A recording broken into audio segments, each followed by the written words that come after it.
Di sini saya akan menjelaskan mengenai dioda semikonduktor forward and reverse bias.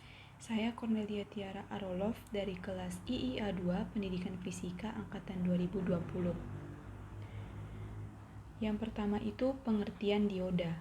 Dioda adalah komponen aktif dua kutub yang pada umumnya bersifat semikonduktor yang memperolehkan arus listrik mengalir ke satu arah dan menghambat arus dari arah sebaliknya.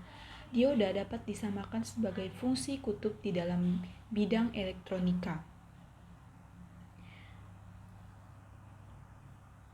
Adapun fungsi umum dari dioda itu adalah penyearah arus listrik maupun mengubah arus bolak-balik AC menjadi arus searah yaitu DC. Dioda semikonduktor. Dioda semikonduktor itu dibentuk dengan cara menyambungkan semikonduktor tipe P dan tipe N yang sebelumnya telah dijelaskan pada bahan-bahan semikonduktor. Pada saat terjadinya sambungan P dan N, hole-hole pada bagian P dan elektron-elektron pada bagian di sekitar sumbangan cenderung untuk berkombinasi. Hole dan elektron yang berkombinasi ini saling meniadakan, sehingga pada daerah sekitar sumbangan ini kosong dari pembawa muatan dan terbentuk daerah pengosongan atau depleting region. Oleh karena itu, pada sisi P tinggal ion-ion akseptor yang bermuatan negatif, dan pada sisi N tinggal ion-ion donor yang bermuatan positif. Namun, proses ini tidak berlangsung terus karena potensial dari ion-ion positif dan negatif ini akan menghalanginya. Tegangan atau potensial ekivalen pada daerah pengosongan ini disebut dengan tegangan penghalang. Besarnya tegangan penghalang ini adalah 0,2 untuk germanium dan 0,6 untuk silikon. Kita langsung saja ke bias mundur. Bias mundur itu merupakan pemberian tegangan negatif baterai ke terminal anoda yang disimbolkan dengan A dan tegangan positif ke terminal katoda yang disimbolkan dengan K dari suatu dioda. Dengan kata lain, tegangan anoda katoda VAK adalah negatif.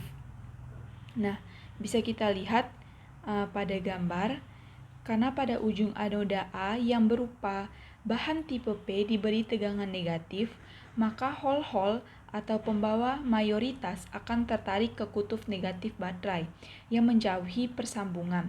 Demikian juga karena pada ujung katoda yang berupa bahan tipe N diberi tegangan positif.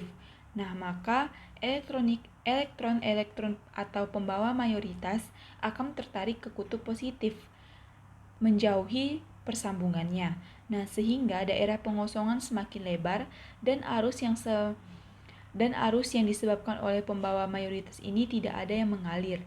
Sedangkan pembawa minoritas yang berupa elektron pada bahan tipe P dan hole pada bahan tipe N akan berkombinasi sehingga mengalir arus jenuh mundur atau is. Arus ini dikatakan jenuh karena dengan cepat mencapai harga maksimum tanpa dipengaruhi besarnya tegangan baterai. Besarnya arus ini dipengaruhi oleh temperatur, maka